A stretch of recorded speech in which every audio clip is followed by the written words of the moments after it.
Revenge with Karen. I'm a big boss now, Spencer bellowed, standing on a goddamn cafeteria table like he was about to announce the second coming of Steve Jobs. Except instead of unveiling a product, he pointed at me, Jessica, and yelled, "You're out." Effective immediately. Coffee cups froze midair. Forks stopped halfway to mouths. All I heard was that buzzing silence right before a car crash. Man just fired me in front of a dozen junior analysts and the entire facilities team while eating a protein bar and calling it cleansing the dead weight. I didn't say a word, didn't flinch.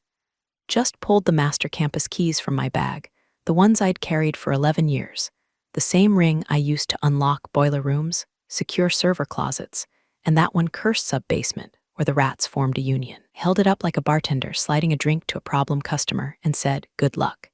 He smirked like he'd just beat capitalism, like I was some glorified janitor who'd finally been escorted off the castle grounds. But what Spencer didn't know, what no one in that room knew, was that those keys weren't just for doors. They were for systems, legal filings, contracts, security tokens. A few of them didn't even open anything physical anymore. Authenticated infrastructure. They were the locks. Oh, and one more thing. If you're the kind of person who actually listens to this kind of story without hitting that little subscribe button or giving it a like, come on now, you'd let Spencer get away with this too, wouldn't you? Be better. Smash that like, tap subscribe, because trust me, you'll want to know how this mess ends. It only gets juicier from here. It helps the team keep serving these piping hot tales of office karma, fresh from the legal fryer. Back to our boy Prince. Spencer wasn't born, he was minted. You could smell the generational wealth coming off his overpriced cologne. He didn't climb a ladder. He floated in on a parachute monogrammed with his trust fund's initials. When the founder, his dad, stepped away for personal clarity, they named Spencer interim CEO while the board tried not to puke. He won, and he was already calling the exec assistant babe, rearranging org charts like fridge magnets, and referring to himself in the third person. Spencer's not a micromanager, he told the dev ops team. Spencer's a macro visionary.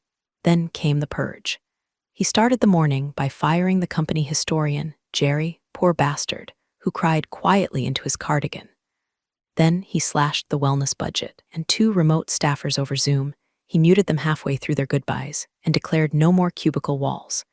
We're an open battlefield now, but I was the prize, the power move. Spencer needed a scapegoat with a name people knew. He needed to prove that the old guard was done. So he took me out like a rusty file cabinet, loudly, publicly, with maximum spectacle. I didn't cry. I didn't protest. I didn't beg.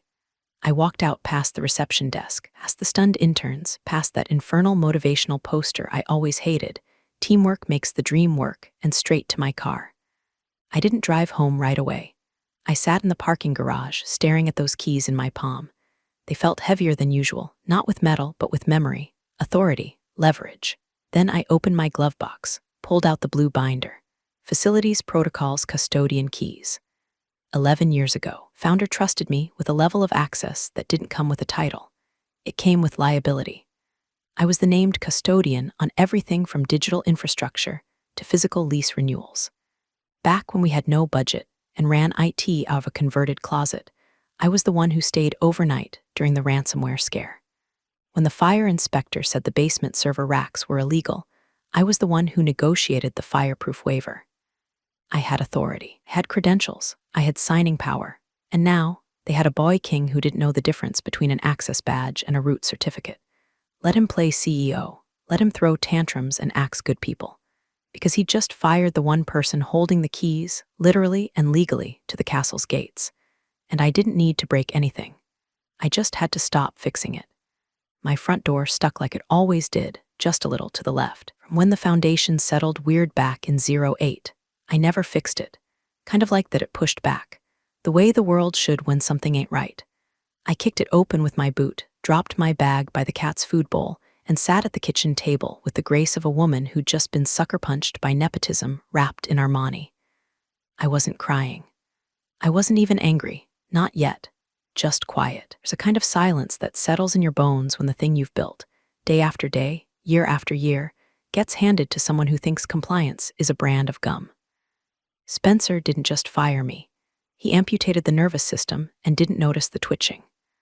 I got up, went to the hall closet, and reached behind the extra blankets. Pulled down the black and blue binder that hadn't seen daylight since the company's last earthquake drill. Label said, Facilities Protocols Custodian Keys. Inside, everything Spencer didn't think to ask about.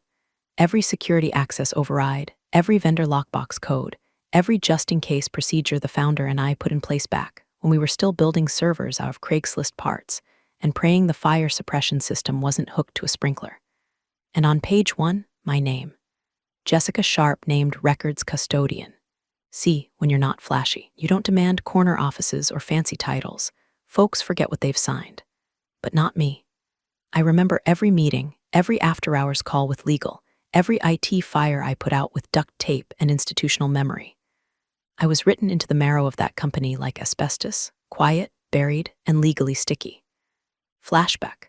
5 years ago, the founder handed me a pen and said, "We need someone who understands both the wires and the rules. Got the spine. Sign here, that signature." It put me on every federal compliance record, every infrastructure lease, every multi-factor admin key tied to the backbone of the campus. I was the fallback, the failsafe, the one they'd call when a vendor threatened to pull out or a data center started hiccuping at 3 a.m. You don't fire the failsafe. You transition her. You offboard her properly. You thank her. Hell, you beg. But Spencer, he wanted a headline. A power move. Now I had two things he didn't, leverage and time. So I started making calls. Quiet ones. Friendly ones. First was Melinda at Sim Vault Hosting. She picked up on the second ring. "Jessica, oh God, what happened? We just got a re-auth email bounce. Are you okay, Peaky?" I said. "Hey, just so you know, I'm no longer authorized to approve maintenance-level overrides on the Tier 3 servers." She went dead silent. "But your name's still the primary. Not my circus anymore."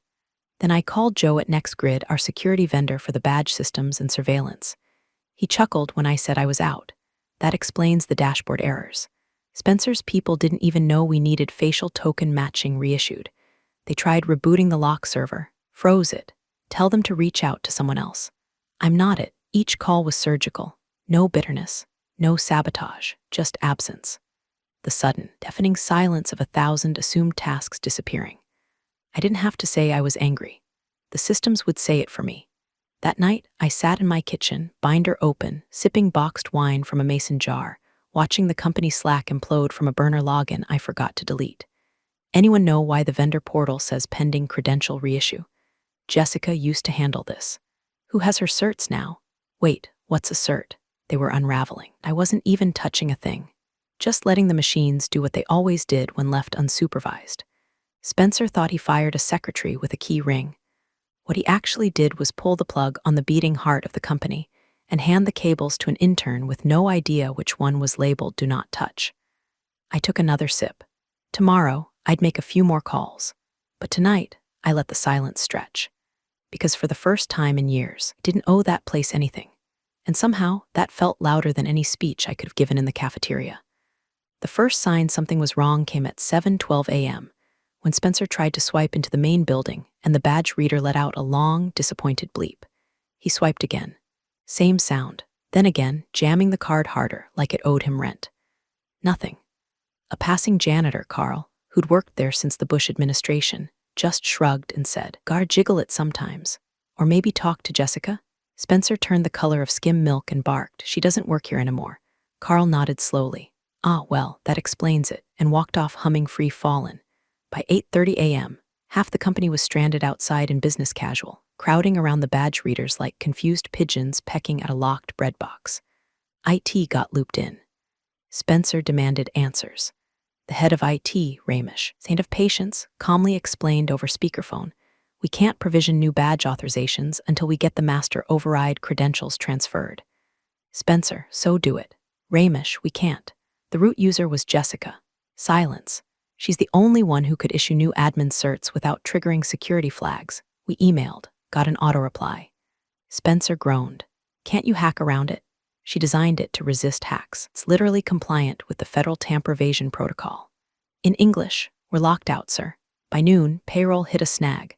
Not because the funds weren't there, because the routing systems were stuck in a validation loop. The finance team was frantic. Their director, Alondra, practically yelled into Spencer's office, "We need the second-tier authorization token." Jessica used to run it through her physical key. It's dual verification. We're missing the second half. Spencer, well, get a new one. Alondra, the issuing agency says our authorization expired the moment she left. And guess who was listed as the renewal contact? Meanwhile, over in procurement, a shipment of essential server parts got denied. The vendor system flagged Pillar Bridge as compliance unresolved. Vendor rep emailed, "Hi, we noticed the primary compliance signatory is no longer employed, and there's no replacement filed in the portal. Please update so we can resume deliveries." Thanks. Spencer replied, no punctuation, no salutation, just, "We don't need a compliance signatory anymore. This is a new era." The vendor flagged the account permanently. That afternoon, someone tried logging into the facility management console and accidentally triggered a security hold. The backup HVAC system kicked in and set the West Wing to 92 degrees. Employees started sweating through their button-ups like baked clams. Someone in HR finally said, "I don't want to sound dramatic, but did we just fire the one person who knew how this place ran?" Yes, they did. And across town, I was sitting at Gracie's diner, sipping lukewarm coffee and chuckling into my plate of eggs. I'd seen the badge lockout thread in the company Slack. My burner login, never revoked, was still humming along nicely. Watching the panic from afar felt like watching a toddler try to assemble IKEA furniture with a spoon. No sabotage, no malice, just systems returning to default when the only person keeping them upright quietly stepped away. They'd removed the keystone without checking the ceiling. By 5 p.m., Spencer sent out a mass email titled "Change is Never Easy," trying to spin the chaos as part of a new direction. But systems don't read emails. Contracts don't believe in spin. And Jessica Sharp, she'd been the quiet glue for 11 years. Take her out, and it didn't collapse immediately. It peeled apart, layer by layer, and this was just the first crack. Archer North's office smelled like lemon cleaner and strategy. Modern glass walls, slick black chairs, espresso machines that probably cost more than my first car. I sat across from their chief operations officer, a woman named Dana with cheekbones that could slice deli meat and a handshake like she'd just won a chess match. "So," she said, tapping a folder with my resume, though, let's be honest, she didn't need it. "Pillar Bridge really let you go, fired me in the cafeteria." I stirred my coffee, said I was dead weight. Dana smiled like a wolf in heels. "That's funny, because we've been trying to figure out how Pillar Bridge ran so smoothly for a decade. I think I'm sitting across from the reason." The interview lasted 8 minutes. I walked out with a consulting contract, stock options, and a parking space with my name on it. They didn't need a warm body, they needed surgical precision. And I had a scalpel made of institutional memory and receipts. Back at Pillar Bridge, Spencer was still spinning like a lawn chair in a windstorm. Every issue was legacy system flaws. Every delay, just growing pains. Stood in front of the company during a hastily assembled town hall in the break room and said, "We're entering a lean era. We're streamlining, folks. No more dead weight.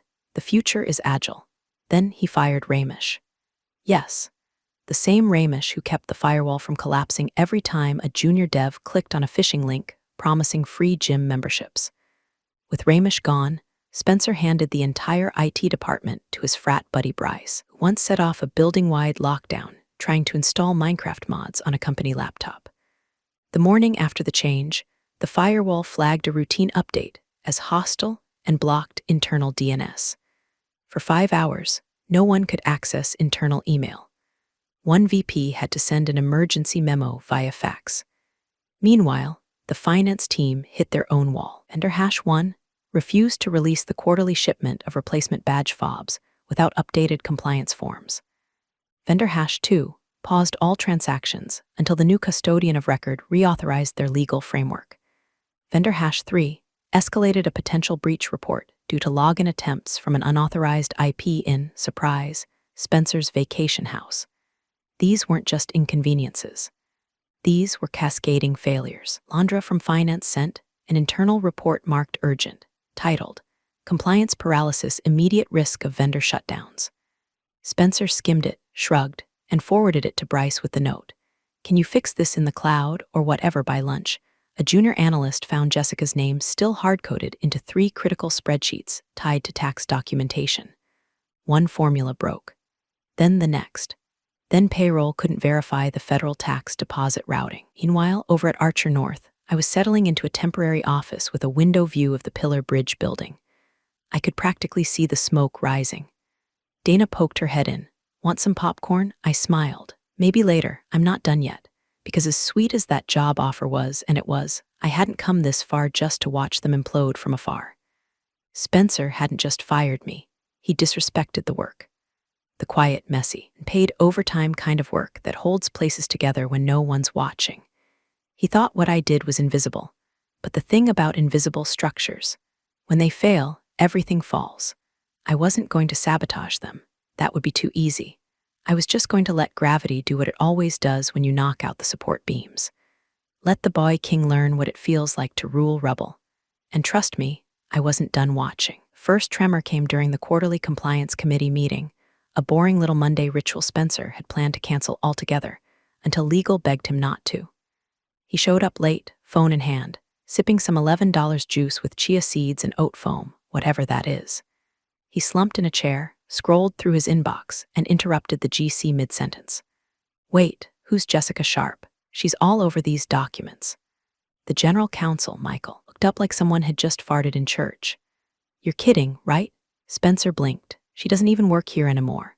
Michael didn't blink back. "She does on paper. She's still listed as the custodial officer of record on our IRS filings, our GSA submissions, and our federal vendor profiles.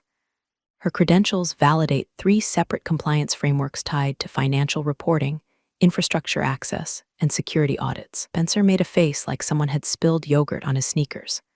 "Well, change it. Sir, that's not how it works. Turns out you can't just swap names on federal compliance portals like usernames on Fortnite. It requires transition logs, legal documentation, and an offboarding verification submitted within 30 days of role transfer." Spencer had fired me publicly, with 0 HR protocol. No documentation, no notification to compliance agencies, not even an exit interview. HR, in its infinite wisdom, tried to backdate the change. Uploaded some paperwork retroactively naming Bryce, yes, that Bryce, as the new compliance custodian. The system flagged it within minutes. Suspicious submission date, awaiting federal review. By noon, we'd made it onto a list no one wants to be on, provisional verification hold. And just like that, the trap was sprung. See, I didn't set the trap. I just let it sit there, year after year, like an unpulled pin in a grenade buried under 10 feet of bureaucracy. Spencer yanked it out like it was a soda tab. Then came the kill shot. The $200M deal with Elworth Tech, a merger and infrastructure rollout we'd been courting for months, hit a wall. Their compliance officer requested updated cybersecurity credentials before transferring assets. Standard due diligence. Request bounced 3 times. Then their legal team ran a credential audit. Found that all existing cybersecurity frameworks still pointed to one name, Jessica Sharp. No updates, no backups, no alternate key custodians. They reached out, not to Pillar Bridge, to me. I answered honestly. I was terminated without transition or offboarding. I am no longer affiliated with the company and cannot verify the current state of their systems. 2 days later, Elworth's legal team sent a polite but fatal email. Until compliance custody is clarified and recertified, we will pause all deal proceedings. Spencer saw red. At the next all hands, he did what insecure men in collapsing glass castles do. He mocked me. Said I was the queen of filing cabinets, that I'd built a paper empire, and that modern companies didn't need soft-skilled dinosaurs like me anymore. He said all this in front of the interns, with a smirk, wearing a shirt that still had the tags on it. Meanwhile, legal wasn't laughing. Michael called an emergency session with the board's compliance subcommittee. He laid it all out. By firing the custodial officer without legal offboarding, we invalidated key compliance structures. The IRS can audit us. Our vendor accounts are frozen, and now a $200M deal is slipping through our fingers. The room fell quiet. Spencer, trying to salvage something, said, "It's just a little delay. We'll sort it out." Michael replied that delay could cost us federal certification, and if Elworth walks, other clients will follow. The walls weren't just cracking now, they were moaning. I wasn't watching from afar anymore. I was consulting, officially, privately, and Elworth wasn't the only client starting to ask questions. I'd warned them, quietly, professionally. All they had to do was treat the exit like it mattered. Instead, they treated it like ego theater. And now, the curtain was starting to fall. The call came at 7:47 a.m., Too early for salespeople, too polite for scammer. I let it go to voicemail while I brewed coffee, then played the message with one hand on the fridge door. Hi, Miss Sharp. This is Benjamin Kroll from Elworth Tech's legal counsel, conducting a compliance alignment review and would appreciate 5 minutes of your time regarding your previous role at Pillar Bridge. 5 minutes. That's what they always ask for. 5 minutes that pull threads. I called back. We kept it professional. Yes, I'd been terminated without notice. No, I had not been offboarded properly. Yes, I was the last verified custodial officer of record. No, I no longer held access by choice. And yes, there had been multiple login attempts to credential servers after my departure, without proper reauthentication. I didn't speculate. I didn't accuse. I just read them the facts, the same way you read someone their own will after they try to fake their death for insurance. Benjamin thanked me. That was it. By noon, Pillar Bridge's sales director noticed Elworth Tech had gone quiet. Their emails stopped being breezy and became bureaucratic. Phrases like pending review, internal hold, and continuity gap started surfacing.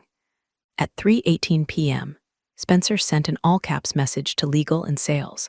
Why is Elworth stalling? Fix this.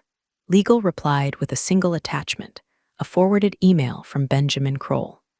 Subject: Custodial status inquiries unresolved body. Following consultation with Miss Sharp and a preliminary audit of Pillar Bridge's access logs, are pausing contract finalization pending a full compliance review.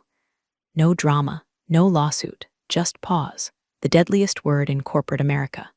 The board was notified, and for the first time since Spencer's cafeteria circus, he didn't speak first. They asked pointed questions. When was Jessica officially offboarded? Who authorized replacing her with Bryce? Why is a terminated employee the only person responding to legal inquiries? Why is this the first we're hearing about unauthorized access attempts? Spencer deflected, naturally. Blamed old frameworks and rigid infrastructure. Threw in a buzzword salad about streamlined architecture and decentralized trust models. At one point, I'm told, he used the phrase compliance is a state of mind. A board member reportedly replied, well, Elworth's state of mind is about to cost us $250 million. Across town, I received a courier envelope with no return address. Inside, a note on thick ivory stationery. Jessica, thank you for your clarity and candor. It saved us more than time. R.H. Q. Elworth Tech. Handwritten in ink, no logos, no letterhead.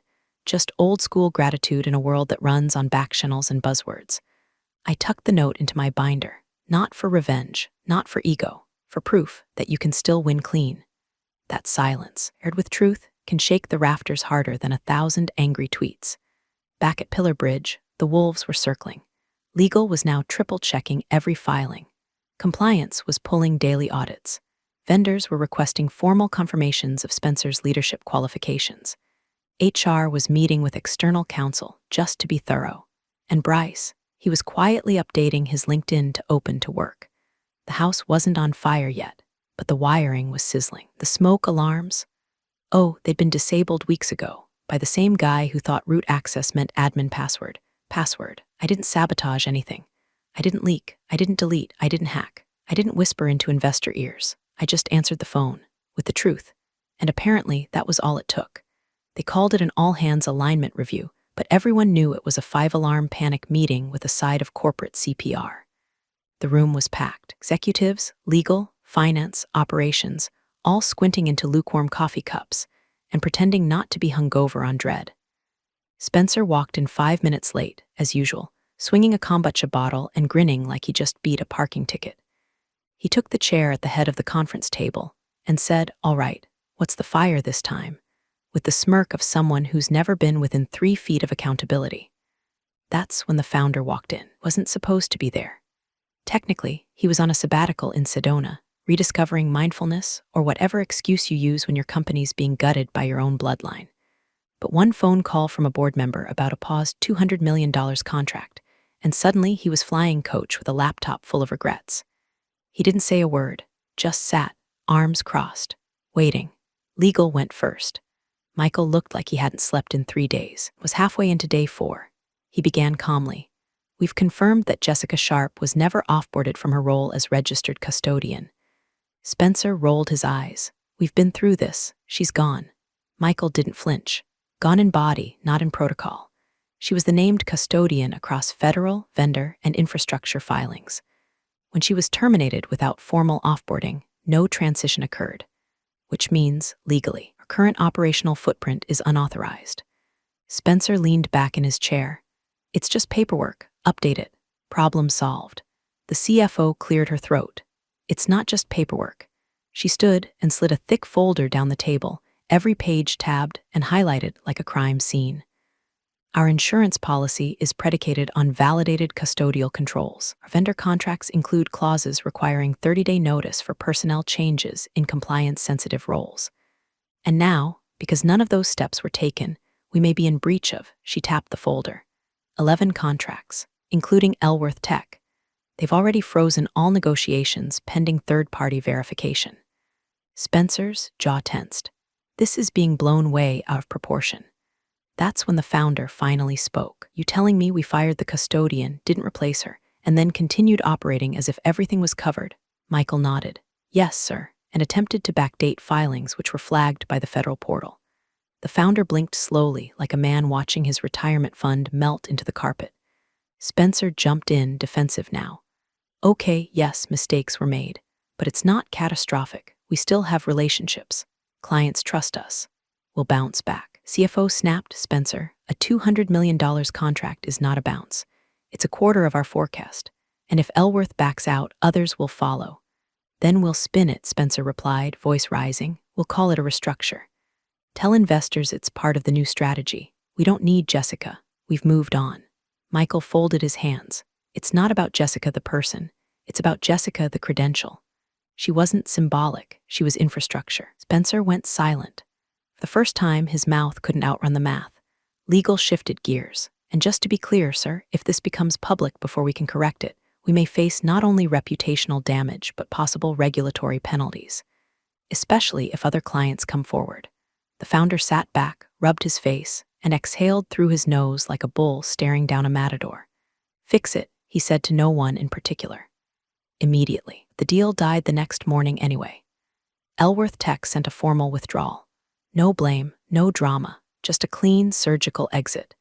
Due to internal realignment, we are discontinuing partnership discussions with Pillar Bridge Inc., effective immediately. The founder read the email 3 times before looking at Spencer. You fired her. You didn't replace her. And now you've cost us everything. Spencer, pale now, started muttering excuses, blaming IT, HR, legacy infrastructure, even me. She didn't leave clear instructions. She made it hard to replace her. She probably planned this. That last one earned a sharp look from legal. She didn't do anything, Michael said. She just left. You're the one who opened the door and never thought to check if the floor was still there. Spencer stopped talking because there was nothing left to say. The boy king had yanked the crown off someone's head and jammed it onto his own, not realizing it came with thorns. Now the blood was starting to drip, and everyone could see whose hands were shaking. The scramble had begun. But the damage, that was already done. The sign went up at 8:01 a.m., simple black lettering on frosted glass, sharp advisory group, clean, understated, professional, just the way I liked it. No confetti, no press release. Just keys in the door, coffee in hand, and the warm hum of systems I actually trusted. The office was small, 5th floor of a newly renovated building across from Pillar Bridge HQ. My desk faced the window, which, by no accident, gave me a perfect view of the parking lot, where Spencer used to strut like he was king of a kingdom he didn't understand. The funding, quietly supplied by 2 former clients who'd left Pillar Bridge with a sour taste and airtight NDAs. They'd reached out, said they were tired of chaos disguised as innovation. Didn't want buzzwords, they wanted execution. And they knew I delivered, so I built something lean. Efficient, trusted. Day 1 already profitable. Day 2 already booked. Day 3 already being whispered about. At 9:26 a.m., I spotted the founder pacing outside Pillar Bridge's side entrance, phone pressed to his ear like he was trying to suck answers through the speaker. Then came Spencer, being half-dragged, half-walked by legal into the conference wing. Same blue suit, same smug expression, now wilted like a gas station bouquet. I took a long sip of coffee, leaned back in my chair, and smiled. The building across the street looked different now. Less like a fortress, more like a crime scene no one wanted to tape off. My phone buzzed. Tina, HR, the founder's back. Spencer's been in a locked room with legal for over an hour. Word is they're asking about the lease terms. You didn't hear it from me. Someone finally asked who had authority over the infrastructure contracts. The answer was awkward. I stared at the message and let it sit. Then came another one. Marcus, IT, they just realized the campus lease still has your name on it. Someone pulled the original contract. It lists you as the transition authority in case of ownership change. Why didn't you ever tell us? I didn't answer. The lease had been rewritten during a company expansion 3 years ago. At the time, founder wanted to move fast, needed someone to sign with institutional memory and trusted authority. I'd signed it under the clause that in the event of executive absence or leadership disruption, the transition control would fall to the custodial officer until formal reassignment. That clause was never updated. Not after he stepped down, not after Spencer took over. They'd forgotten I was still on the paperwork, because Spencer never asked.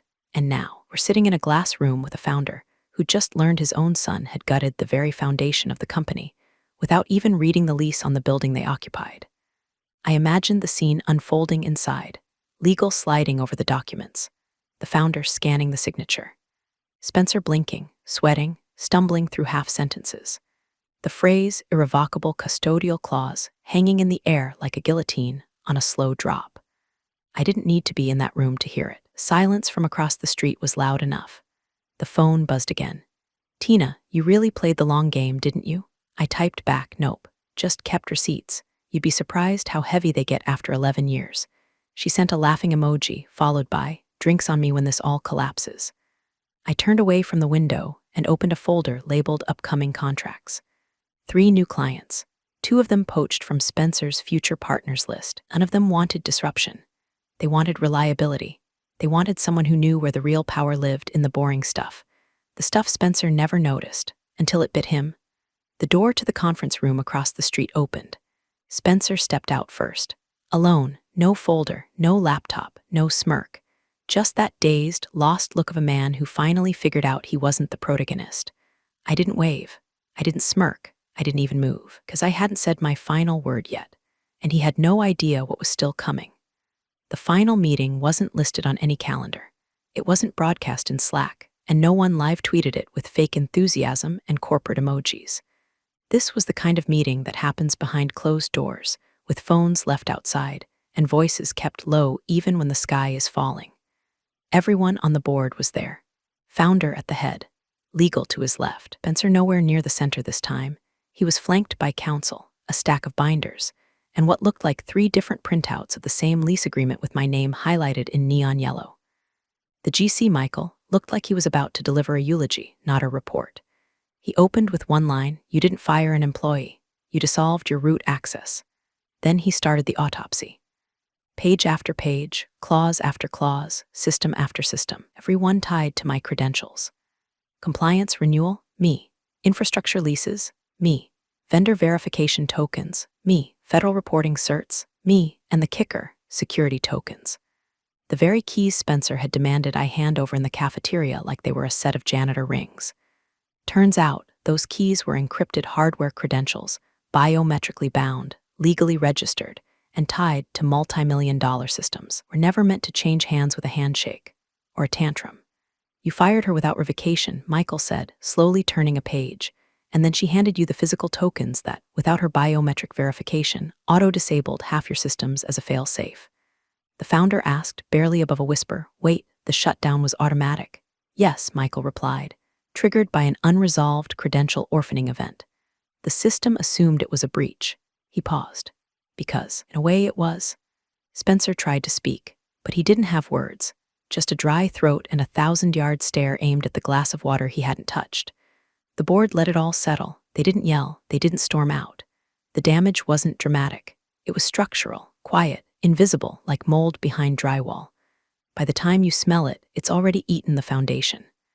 Across the street, I was reviewing a contract with a new client. Reached out after Elworth walked. Heard whispers, wanted certainty.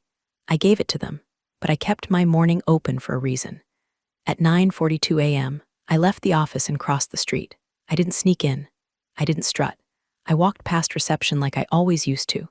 Familiar steps, same hallway. The boardroom door was closed, but the tension leaked through the glass like smoke through a vent. The receptionist looked up, startled. "Miss Sharp," I smiled, held up a small metal ring, 2 keys. One physical, one biometric token, both obsolete now. "Just returning some trash," I said, dropping them into the tray on the counter. She blinked. "Should I tell them?" I took one step back, looked toward the boardroom, and offered the faintest smile, the kind you give when the curtain falls. "Tell them," I said, turning on my heel to get new keys. I didn't have to wait for a response. I never looked back, because revenge wasn't the goal. Understanding was, and now they understood the hard way. Appreciate you sticking around, you wise old rebels. Smash that subscribe button, or this fossil might just cause another epic fiasco.